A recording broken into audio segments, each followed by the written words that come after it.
and welcome to Early Bird Anime with Meg and Dan. I'm Dan, And I'm Meg. and today we are going to talk about Eden of the East, not East of Eden like I've been calling it for the past couple of days.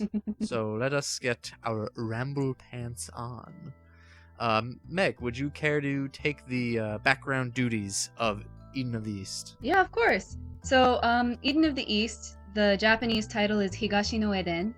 It ran in 2009. It had 11 episodes and 3 movies, although personally I really only count that as 2 movies because one of them is just a compilation recap type thing. You know how it is if you watch a lot of anime. It was produced by Production IG, which also did such anime as Ghost in the Shell, Psycho-Pass, and also the animation sequence in Kill Bill Volume 1.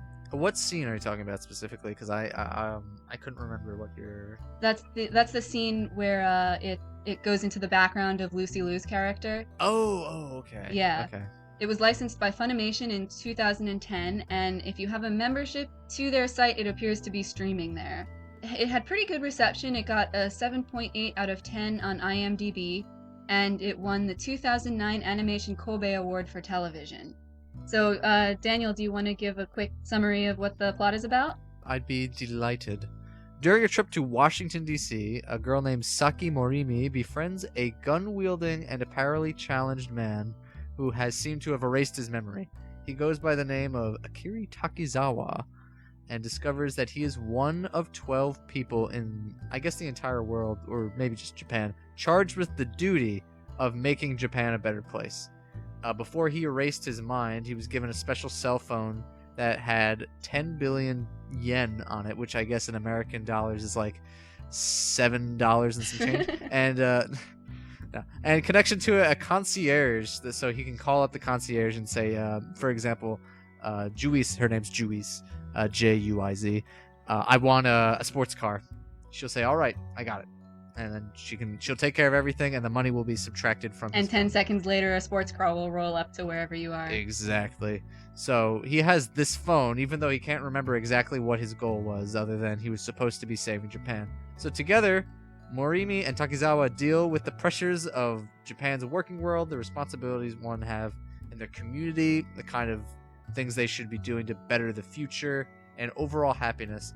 And an overarching, I guess, storyline is a very large conspiracy theory regarding the events of Careless Monday, a terrorist attack on Japan. In which a bunch of missiles struck random points in Tokyo, but miraculously, there were no casualties. Yes. So, Meg, what did you think of John Steinbeck's East of Eden?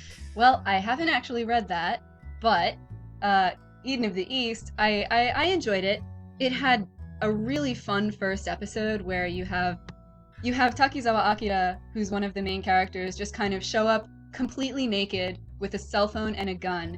And this is taking place in Washington, D.C. at the end of Saki's graduation trip.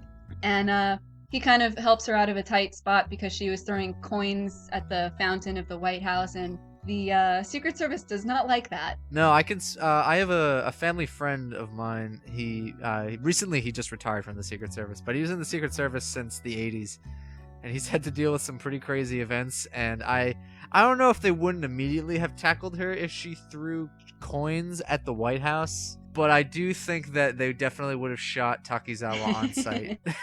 Yeah, well, I couldn't really blame them because he is definitely very suspicious. No. So after they, get rid of the guards and she lends him her coat and her hat and scarf, you end up with this first episode of them just running around DC because she realized she had her passport in her pocket and she needs that, obviously. And he's kind of running around. You get a pretty good idea of what kind of character Takizawa is going to be when he talks a salaryman out of his pants. And I really wish that came back. I really want to know what reason this guy had to be like, yeah, I'll give you the pants. And he's like cool with it. He just like waves. Yeah, he's got a big grin and he waves goodbye. And so, that's the only episode that takes place abroad, which also I have to say the voice acting was pretty good. Yeah, well, we should say we watched it with subtitles, yes. But for these sections when they were in America, American characters would be speaking English. Yes, all of the background characters spoke in English, and it was really good for anime. There Yeah, was none I of was this. There was none of surprised. this, English or anything. Like they didn't sound perfectly convincing, but it was really good. I was very impressed. No, I think the policewoman was probably the best Hmm. because she sounded like, well, a black policewoman. Anyway, but yeah, it was really good voice acting. I was surprised that they, I guess, put that much care because I mean, I wouldn't have minded if they spoke Hmm. Japanese, but it was just that little extra something of, well, Authenticity. like they're in America. It's not like we got, yeah, it's authentic. So yeah, they run around the city. She's trying to get her passport back. He's trying to start putting together the pieces of who he is, and it's very strange. And he has the concierge on the phone to tell him that he's the, I guess, number 9 of the 12 guys who they have to make Japan a better place. And he's like, but who was I? And I don't really know what I'm doing. And the reason he takes the name Takizawa is because he has a bunch of those passports. So he just picks one out of random. He's like, okay, I'm Takizawa now. So that's not even his real name. So Yeah, probably. part of me thinks it's a little strange that I keep referring to him as that. But I Well, mean, that's the that's his identity he character. has chosen. Yeah. Personally, I thought the show it was interesting. I definitely liked, I'd say, the first half more than the Hmm. second because the story, it was weird, but it seemed interesting to me, and the characters were interesting up until, I'd say, episode 5 or 6 for Hmm. me specifically. One of my favorite things about the show was that the character designs were really nice. I Oh usually yeah. don't. I mean, we always say, "Oh, animation, gotta check that out." Background art, but it was actually quite nice and a good contrast that the characters sort of had. They weren't cutesy, but they were appealing, and Hmm. the rest of the show was somewhat dark, you could say. Yeah, there were some Um, pretty heavy themes. yeah. Heavy themes as cued in by the theme song by Oasis. And when I first listened to the song, I was like, man, these guys sound like they're really trying to be Oasis. And then I looked up later that it was Oasis, and I was like, oh, well. I thought you would have pegged that immediately. I mean, I haven't listened. I don't know. I only listened to like the first 2 albums of Oasis, like everyone else in America. But I don't know, that theme song, man, so deep with its lyrics. I think everyone should just really check it out and just really, be amazed. I sense how sincere you are with that I comment. am. There's a lot of really deep words that don't make sense. Anyway, there's some humor in it that I like. I don't think there's ever humor that seems out of place, but Hmm. for me, there's also a lot of weird things about the show itself that I think we can talk about now. Particularly, I guess the main one being the use of the word Johnny. Meg, would you like to explain what I'm talking about? Well, yeah, and you get this right off the bat in the first episode Yeah. when the main character is running around completely naked, and you have a bunch of references to his Johnny. The policewoman asks to see his Johnny in order to, like, compare it with the photo that was taken so she can see if, he's the guy they're looking for. You kind of think it's just going to be a one-off joke, but then a couple episodes later, Takizawa is making a reference to the movie Quadrophenia, and there's this really weird hallucination sequence that apparently doesn't actually have anything to do with any scene from Quadrophenia, but I don't believe so. I've seen the movie myself. yeah. He starts hallucinating these like weird white skeletal humanoid alien looking things. They're really emaciated and they're climbing on him, and then all of a sudden they're like sticking their heads under his shirt, and like his pants are coming unbuttoned, and he's calling them Johnnies and yelling at them, and it's really strange. And then you have this arc, which I'm not going to give too much away, but there's an arc about a woman who is a serial killer, and her method of killing is by cutting off people's Johnnies. And then there's the whole subplot of 20,000 missing NEETs, and this is very important vocabulary to know. Yes, Um, NEET. yeah, it's an acronym, stands for not involved in education, employment, or training. Basically, it means you're a social shut-in. Japan has a really big problem with this. It's like worse than a riffraff.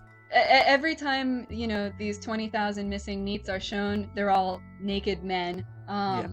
And male nudity in this, like, it's quite prevalent, but it's also censored by like a big white scribble. Nice squiggle, a little squibble. Which I really like that stylistic aspect. I think it's Yeah, I do it's too. I funny. thought it was very funny. But yeah, so there's a lot of there's this trend of, masculinity kind of running throughout, and we talked extensively about this trend Yeah, of we needed a about maybe hour and a half to 2 hour discussion before we recorded about what the heck the summation of the masculine images and themes were. yeah. And really in the end we came up with the I guess our concrete interpretation is that it's a to us an unsatisfactory not promotion of masculinity, rather the show is trying to purport its own sort of message of masculinity. I think it's harmful, but it's trying to do something. Does that make sense? It makes sense. I think we need to give a little bit more of a background on some of the other themes of this. So, one of the other big themes is relating to NEETs and relating to growing up and entering the working world. Mori Misaki and her friends have just graduated college and they're about to enter the working world. And Saki, she's trying to kind of find her place in the world. And, she has a job interview. The people are horrible jerks to her. They instead of just telling her outright that they don't want her, they, go to such lengths as making her wait an extensively long amount of time before actually seeing her. They cut the interview short and then say, hey, why don't we have lunch in the cafeteria since it's early? She goes to the cafeteria, no one's showing up, and then, the waiter comes over and spills gyudon on her, which is like a beef bowl. Really nasty. And she tells Takizawa that, if they didn't want me, then they should have just said so. Yeah. And so it brings up these questions of adulthood and the system of saying you're the future of society, but then not really giving them a chance. Yeah, personally, it was my favorite of the 11 episodes. Episode 5. I really enjoyed it because it dealt with that. Because this young woman's trying to. She feels like an outcast, yet she's trying very hard to fit in. And when she's trying to fit in, she's getting like tortured or punished for it, and she's being chastised. Like she answers a question, and the reviewer's like, "Pretty average question. I was really looking for your honest opinion." And the girl's like, "What?" But like they're messing with her. Like yeah, and it's weird. It's like, what are you guys looking for? I want to please you guys, but at the same time, they just don't really care. And the guy's like, "You are the future of this country, after all." And I think Saki says, like, they say I'm the future of this country, but I think they say that more out of a sort of meaning that they want me and my generation to make sure they're comfortable. Right. And not to mess anything up. So it further promotes this cyclical nature of trying to fit in. Like, there will never be any discussion or progress as far as social change goes, because everyone's afraid to do otherwise. And if you challenge that system, you're labeled an outcast and otherwise called a NEET. Right, everyone is too busy trying to preserve their own position.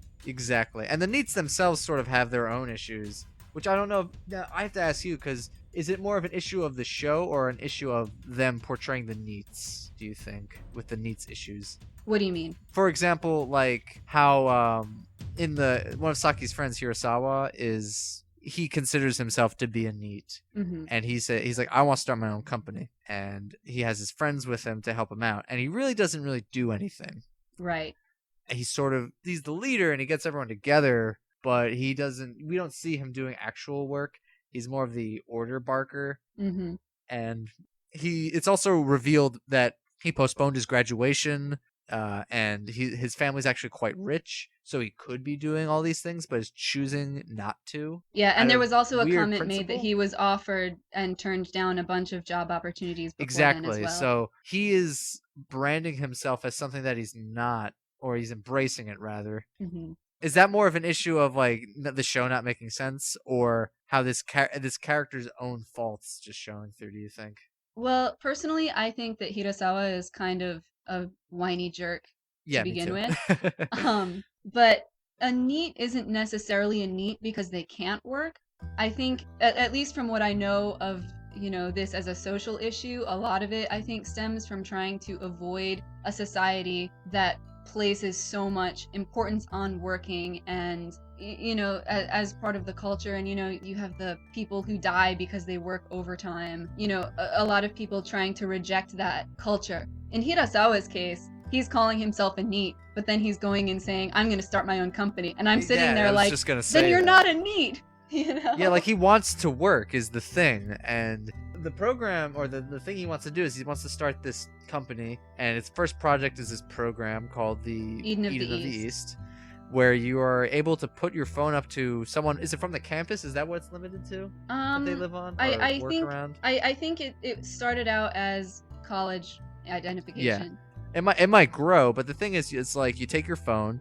You and point the it's camera like, at somebody. You point the camera at someone, and it'll be like, "This is so and so. They go here. Blood They type are from A. this." And it's funny because it's like creating a solution to a problem that never existed. It's like Mhm. now we'll be able to completely identify complete strangers. Right. Well, the thing is, it doesn't only work on people. It works on things too. So it'll tell you like what make and model something is when you point it. Will it tell you who's used certain things? Like, I know you've been using my pencil. Yeah. Well, personally, I feel like this is a very flawed program that has a lot It's a of very dangers. stupid program. They mentioned in the show that already there was an incident where a girl had to drop out of school because of this program. You can imagine all the ways this could be abused. Do they ever extrapolate that and be like, why did she drop out specifically? No. Or is it like she dropped out of school? All the more reason to continue. It didn't go into detail, but it was Yeah. pretty clear that it was because of abuse of the app. Yeah. It's just, I think this part does go into the flaws of the show. We can talk about more. Yeah. Like. But if we get back to Hirasawa for just a second. Yeah. We'll continue with him first. And back to how much of a leech he is. He's, the guy in charge of this. He's like, oh, I'm going to start this company. But his female cousin, people usually address her as Mikchan, was the one who wrote the program that this app uses. And Saki was the one who came up with the application, what to use this software for. And then Hirasawa is the one who takes all the credit. And I think at one point someone was like, oh, you have a really great product here. And I'm like, he didn't do anything, did he? Yeah, he's just a jerk. But yeah, like in general, the show, it's interesting, but its shortcomings ruined the experience, I think, of watching the show for me a little bit. There were some other issues that I'll talk about in, I guess, my closing remarks. But there were things where it's like, they'll try to take a step forward to talk. Like, I thought all the discussion about NEET culture was very interesting. And I think it doesn't necessarily translate perfectly over into America's, like, job situation, but I could sympathize. Yeah. And, when you just get out of college and you go to, like, a family gathering, everyone's like, hey, what are you doing? So, I just graduated. Need to get a job. And then, like, the minute you get a job, they'll be like, well, you're going to do that for the rest of your life? It's like, you feel after a while that you'll never be happy, or that these people will never be happy with whatever answer you give them, unless you say, like, executive of Pornhub. I don't know. But that was the first company that popped into my head. Shows where your mind is at. Yeah, I mean, all those naked people. Yeah. But you have that situation over here where there might not be enough jobs in your area. You look every day for jobs, and people brand you as a bum.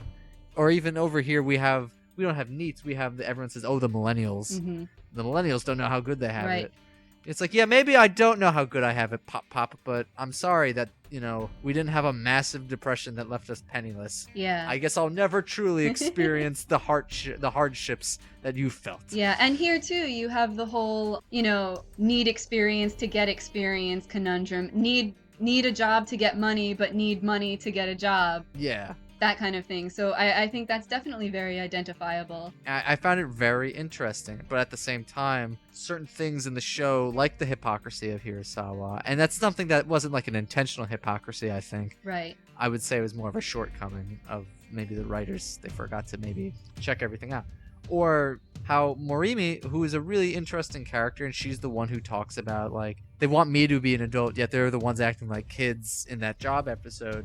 After that episode, she pretty much just has no importance to the series. Other than kind of swoon over Akira. Yeah, which is a shame because you sort of built these characters up as very interesting, and the show itself I think it brands itself as not your everyday kind of show. This isn't your usual run-of-the-mill 11-episode series. Yeah, well, it definitely doesn't fall into, shonen action or like shoujo romance or, the typical ones. Yeah, or just really interesting characters who their climax is not that like satisfying, and then that's the end of them. Yeah, I was really disappointed because, in my notes the whole time, in the early episodes, I was making comments like, "Oh, I wonder what role Saki is going to have in this story." And then The answer is none. she didn't really. And maybe that's a little bit of a spoiler, but after the episode with her job interview, she didn't really do anything. She was there, No. but the story was focused mostly on Takizawa Akira.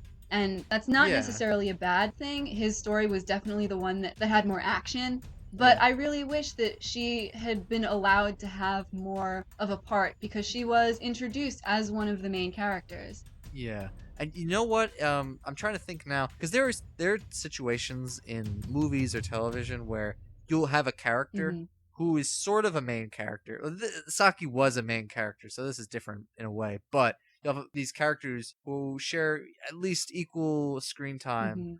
or they're given a lot of screen time, and they're not necessarily the main character by any means, but they still impact the story a little bit. And I think the example I have in my head immediately is an old Akira Kurosawa movie called Hidden Fortress, I think it's called, where it starts off with these two guys who are pretty much bums, and every event that happens in the movie is sort of connected to these Right. guys.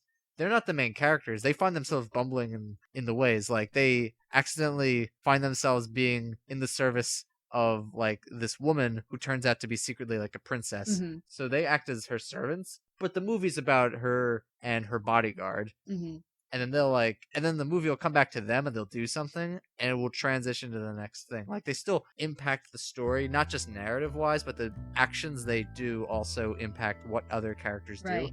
Saki, after a while, has no more bearing. Like she doesn't act. Like she turns into an errand girl in one episode. Like one guy's like, "Get me this." Mhm. She's like, "Okay." Yeah. And it's like that's not impacting the story because X happens because this character makes it happen while she's not there. Right. And it wasn't whether or not she was there didn't really matter necessarily. Yeah. Like the story could have played out in pretty much the exact same way if she hadn't been there. Yeah. And It's a it is shame a because she shame. was so interesting. And I think this is a good lead in back into what we were talking about with this series themes of masculinity and whatnot. Because yeah. if it had just been a one-off, episode 1, he's naked, oh, they're making jokes about Johnnies, then, that would have been one thing. But this is something that constantly reoccurs throughout. Yeah, they bring every character who refers to, I guess, a penis says Johnny. There's a line that really bothered me, and I talked to you about it before. But at the end of the first episode, Takizawa makes a joke. And he's like, he says, "My Johnny got you out of a jam," or like trouble. Yeah. And like it's a joke, so like they laugh about it. But that stuck in my head so much. I was like, what are the implications of this? And then later on in the series, when like the stuff we talked about earlier, there's a clear implication of very strong, maybe not the masculine overtones. Yeah.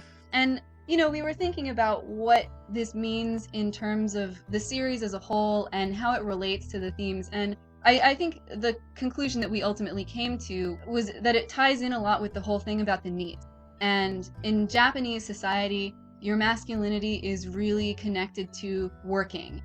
There's still very much like a gendered culture where, it's changing slowly, but still, the woman is expected to quit working after she gets married and has kids, and the man is expected to be like the provider of the family and, work tons of overtime. And so I think that you could say that the masculinity in this, you have Akira who's hallucinating this thing that he calls Johnny as like this really emaciated, unhealthy thing. And the story is about kind of saying, even if we're a NEET, that doesn't mean we're useless, and kind of embracing NEETs for how they kind of reject certain aspects of society. And so I think that what this was trying to go for in terms of all of these images of masculinity was a way of saying, your masculinity is not measured by your role in society. So even if you don't kill yourself overworking, that doesn't mean you're less of a man. Yes. However, which is it's an interesting sort of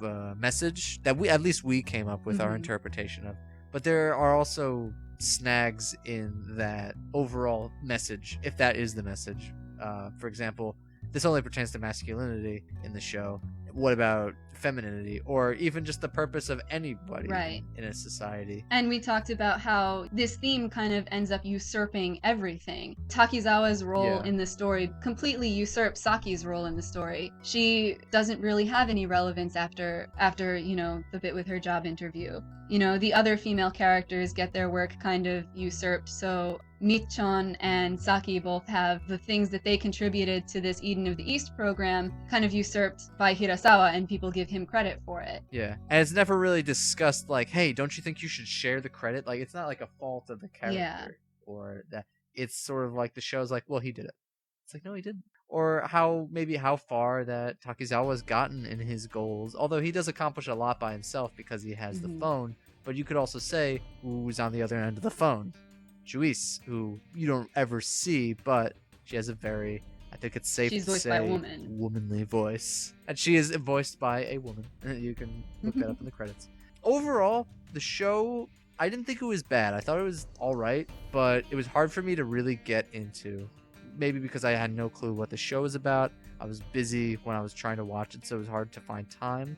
It sort of felt like the plot, it resembled the plot to Metal Gear Solid 2, I thought, because of all the conspiracy theory stuff and all the layers, and I'm sure there's definitely things of masculinity in that, because hey, there's a whole level where he plays a naked guy. So I've heard. Yeah. I'd say for me, the best thing about it was the broad statements on NEET culture and barreling into adulthood. Overall, I'd say it's a 50-50. It's a take it or leave it. It wasn't bad, but if you're the kind of person who likes that stuff, you'd like that. Yeah, personally, I liked it overall. I do really wish that Saki had more of a role because I was really disappointed with how little she ended up doing. But I still think that they had some really interesting themes. I really liked the social commentary that they had. There was definitely a lot to think about, a lot to discuss. And, they had themes that are still really relevant, stuff about dealing with disaster and the integration into society. I really liked the characters. I liked the art style. And I think the atmosphere did a really good job at blending kind of the oppressive feel of the heavier themes and the mystery of it with the charm that the characters had and some really genuinely funny moments. And again, like I said, that first episode was a blast. Yeah. I thought that the ending was really abrupt, but I'm assuming that the movies are going to clear up any of the leftover plot stuff. And I liked the series enough to want to watch the movies. So yeah, I would recommend it if you're looking for something that takes a little bit more thought than your typical punch it in the face and your problems disappear kind of thing. Yes. I think that just about wraps it up for this week's episode. If you'd like to, you could have a comment, subscribe, tell us if we thought we maybe overthought anything about all the Johnnies. Maybe that I have an issue with my pop or but yeah, leave a comment of maybe what show we should watch next, and subscribe. It would help us out very much. We are Discount Ramblepants for the what was this show called again? Early Bird Anime? The Early Bird Anime. I wanted to call it something else, but we didn't. So this is Early Bird Anime. Thank you for watching, and remember, anyone who owns a dog can't be bad. See you next time. All right, see y'all later. Bye-bye. Bye-bye.